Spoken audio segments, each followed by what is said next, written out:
வணக்கம் என் இளைய தலைமுறையே, மாறுவோம் மாற்றுவோம். ஆட்சி அதிகாரம் முற்றிலும் கைமாறிய அந்த நொடியில் நேர்மையின் நாயகன் சாணி அபேசகரவின் மீது அவரது குழுவின் மீதும் பாய்வதற்கு அதிகார பலத்தின் கொடூரமான பழிவாங்கல் படலம் தயாரானது என்று நாம் இரண்டாவது பாகத்தில் பார்த்திருந்தோம். 2019 ஆண்டு நவம்பர் மாதம் அந்த புதிய ஜனாதிபதி பதவியேற்று அடுத்த சில நாட்களிலேயே கொழும்பின் அதிகார மையங்களில் இருந்து முதல் அம்பு பாய்ந்தது. சிஐடி எனப்படும் குற்றப்புலனாய்வு திணைக்களத்தின் இயக்குனர் பதவியிலிருந்து சாணி அபேசகர உடனடியாக நீக்கப்பட்டு ஒரு சாதாரண பிரிவிற்கு இடமாற்றம் செய்யப்பட்டார். சாணிக்கு மட்டும் இந்த நிலைமை ஏற்படவில்லை. அவரோடு இணைந்து ஈஸ்டர் குண்டு தாக்குதல் மற்றும் பல முக்கிய அரசியல் கொலை வழக்குகளை விசாரித்த நேர்மையான அதிகாரிகள் அனைவரும் திட்டமிட்டு நாலாபுறமும் சிதறடிக்கப்பட்டார்கள். சாணியின் வலதுகரமாக இருந்த நிசாந்த சில்வா தன் உயிருக்கு ஆபத்து என்பதை உணர்ந்து நாட்டை விட்டே வெளியேற வேண்டிய கட்டாயத்திற்கு தள்ளப்பட்டார். ஆனால் இந்த இடமாற்றத்தோடு பழிவாங்கல் படலம் நின்றுவிடவில்லை. உண்மைகளை தோண்டி எடுத்த ஒரு நேர்மையான அதிகாரியை ஒட்டுமொத்தமாக முடக்க வேண்டும் என்றால் அவரை சட்டத்தின் முன்னால் ஒரு குற்றவாளியாக காட்ட வேண்டும் என்று அந்த நிழல் உலக அதிகார வர்க்கம் முடிவு செய்தது.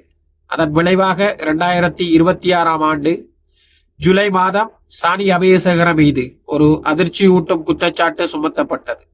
முன்னாள் அரசியல் புள்ளிகளுக்கு நெருக்கமாக ஒரு கொலை வழக்கில் சாணி அபேசகர போலியான சாட்சியங்களை உருவாக்கினார் என்ற படுபயங்கரமான குற்றச்சாட்டின் கீழ் அவர் நள்ளிரவில் அதிரடியாக கைது செய்யப்பட்டார்.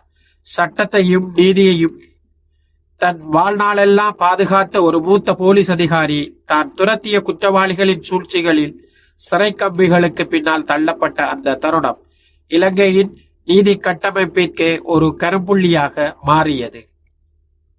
சிறையில் சாணி அபேசகரவுக்கு கொடுக்கப்பட்ட அழுத்தங்களும் சவால்களும் சாதாரணமானவை அல்ல. ஏற்கனவே இதய நோயால் பாதிக்கப்பட்டிருந்த அவருக்கு சரியான மருத்துவ வசதிகள் மறுக்கப்பட்டதாக பல மனித உரிமை அமைப்புகள் குரல் எழுப்பின. கொரோனா பெருந்தொற்று உச்சத்தில் இருந்த அந்த காலத்தில் அவருக்கு தொற்று ஏற்பட்ட போதும் முறையான சிகிச்சைகள் அளிக்கப்படாமல் அவர் தனிமைப்படுத்தப்பட்டார். அவர் சிறையிலேயே மடிந்துவிட வேண்டும் என்று அல்லது தங்களின் மிரட்டலுக்கு பயந்து ஈஸ்டர் குண்டு தாக்குதல் விசாரணையின் அசல் கோப்புகளை தந்துவிட வேண்டும் என்பது அந்த அதிகார புள்ளிகளின் திட்டமாக இருந்தது என பல்வேறு சிவில் சமூக அமைப்புகள் குற்றம் சாட்டின. ஆனால் சாணி அபேசகர என்ற இரும்பு மனிதர் எதற்கும் வளையவில்லை. உடல் நலிவுற்ற போதும் தனது நேர்மையிலும் தான் திரட்டிய சாட்சியங்கள் மீதும் அவர் வைத்திருந்த நம்பிக்கை அவரை தொடர்ந்து நிமிரச் செய்தது. சாணி சிறையில் வாடிக்கொண்டிருந்த அதே நேரத்தில் வெளியில் சர்வதேச ஊடகங்களும் உலகளாவிய மனித உரிமை அமைப்புகளும் இந்த விவகாரத்தை கையில் எடுத்தன. பிரித்தானியாவின் சேனல் 4 ஊடகம் வெளியிட்ட அதிரடி ஆவணப்படம் ஒட்டுமொத்த உலகத்தையே உலுக்கியது. இலங்கையின் ஈஸ்டர் குண்டு தாக்குதலுக்கு பின்னால் இருந்த உளவுத்துறை அதிகாரிகளின் பெயர்களும் அவர்களுக்கு பின்னால் இருந்த முன்னாள் அரசியல் தலைவர்களின் சதிகளும் சர்வதேச அளவில் விவாத பொருளாக மாறின.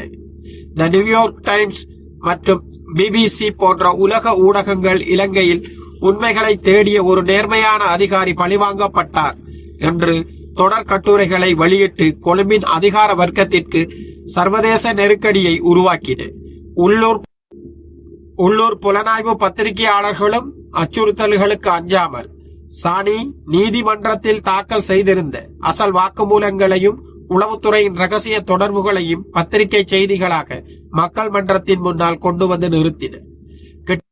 கிட்டத்தட்ட 10 மாதங்களுக்கும் மேலாக சிறைவாசத்தை அனுபவித்த சாணி அபேசகரவின் வாழ்வில் நீதியின் கதவுகள் மெல்ல திறக்கத் தொடங்கின. 2021 ஆண்டு ஜூன் மாதம் மேல் நீதிமன்றம் அவருக்கு பிணை வழங்கிய போது நீதிபதிகள் வெளியிட்ட அந்த தீர்ப்பு ஒட்டுமொத்த தேசத்தையும் உலுக்கியது. சாணி அபேசகர மீது சுமத்தப்பட்ட குற்றச்சாட்டுகள் அனைத்துமே திட்டமிட்டு ஜோடிக்கப்பட்ட பொய் குற்றச்சாட்டுகள் என்றும் ஒரு நேர்மையான அதிகாரியை பழிவாங்குவதாகவே இந்த சதி அரங்கேறியுள்ளது என்றும் நீதிமன்றம் தனது தீர்ப்பில் மிக தெளிவாக சுட்டிக்காட்டியது. சிறையிலிருந்து வெளிவந்த சாணி அபேசகர தனது உடல்நிலை மோசமடைந்திருந்தாலும் சட்டம் மற்றும் நீதியின் மீதான தனது நம்பிக்கையை ஒருபோதும் கைவிடவில்லை. காலம் சக்கரத்தை போல சுழலக்கூடியது என்பதை நிரூபிக்கும் வகையில் சாணியை சிறையில் அடைத்த அந்த பழைய அரசியல் சாம்ராஜ்யம் மக்கள் புரட்சியாலும் பொருளாதார நெருக்கடியாலும் அடுத்த சில ஆண்டுகளில் முற்றிலும் சரிந்து வீழ்ந்தது. அதிகாரம் மீண்டும் மாறிய போது சாணி அபேசேகரவின் நேர்மைக்கான அங்கீகாரம் தேடி வந்தது. ஈஸ்டர் குண்டு தாக்குதலில் மறைக்கப்பட்ட உண்மைகளை முழுமையாக வெளிக்கொண்டு வர தற்போதைய புதிய அரசாங்கத்தால் புதிய விசாரணை குழுக்கள் அமைக்கப்பட்டு சாணி அபேசேகர திரட்டிய அசல் ஆவணங்கள் மீண்டும் தூசு தட்டப்பட்டு வருகின்றன. அவர் காட்டிய நேர்மையான பாதையில் தான் இன்றைய விசாரணைகள் நகர்ந்து கொண்டிருக்கின்றன. இந்த தொடர் தற்போதைக்கு 3 பாகங்களுடன் நிறைவடைகிறது. ஒருவேளை சாணி அபேசேகர திரட்டி வைத்திருந்த ஆதாரங்களின் அடிப்படையில் இந்த ஈஸ்டர் குண்டு தாக்குதலின் முழுமையான உண்மைகளும் பாதிக்கப்பட்ட அப்பாவி மக்களுக்கான இறுதி நீதியும் நீதிமன்றத்தின் மூலம் முழுமையாக கிடைத்தது என்று நமக்கு தெரியும் நேரத்திலும் உண்மையான சூத்திரதாரிகள் அனைவரும் சட்டத்தின் முன்னால் தண்டிக்கப்படும் அந்த வரலாற்று தருணம் வரும்போது சாணி அந்த இறுதி வெற்றியை நீதியின் பிரகடனத்தை நாம் பாகம் 4 இறுதி நீதி என்ற பெயரில் மிக பிரம்மாண்டமாக பார்ப்போம். நேர்மை என்றும் தோற்பதில்லை. அது சில காலம் உறங்கினாலும் மீண்டும் எழுந்து வெல்லும்.